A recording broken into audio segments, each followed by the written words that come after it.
اللہ من الشیطان الرجیم بسم اللہ الرحمن الرحیم۔ قوم بنی اسرائیل کا ایک آدمی 3 سال سے اللہ کی بارگاہ میں دعا مانگ رہا تھا کہ پروردگار مجھے بیٹا عطا کر، مجھے وارث عطا کر، لیکن اس کی دعا قبول نہ ہوئی۔ تو ایک دن کہتا ہے پروردگار میں آپ سے دور ہوں، اسی وجہ سے میری دعا قبول نہیں ہوتی۔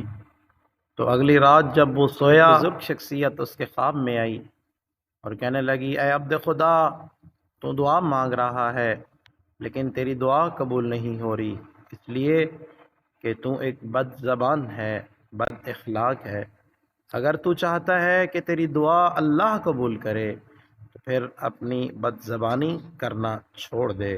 تو لہٰذا ہماری دعائیں اس لیے مستجاب نہیں ہوتی چونکہ ہمارا اخلاق اچھا نہیں ہے۔ اگر ہم اچھے اخلاق اور خلوص سے نیت کے ساتھ اللہ کی بارگاہ میں دعا مانگیں، اس سے ممکن ہے کہ جو ماں اپنی اولاد سے محبت کرتی ہے اس سے کئی گنا علی کل شیء قدیر تیرے اور میرے سے کرتا ہے۔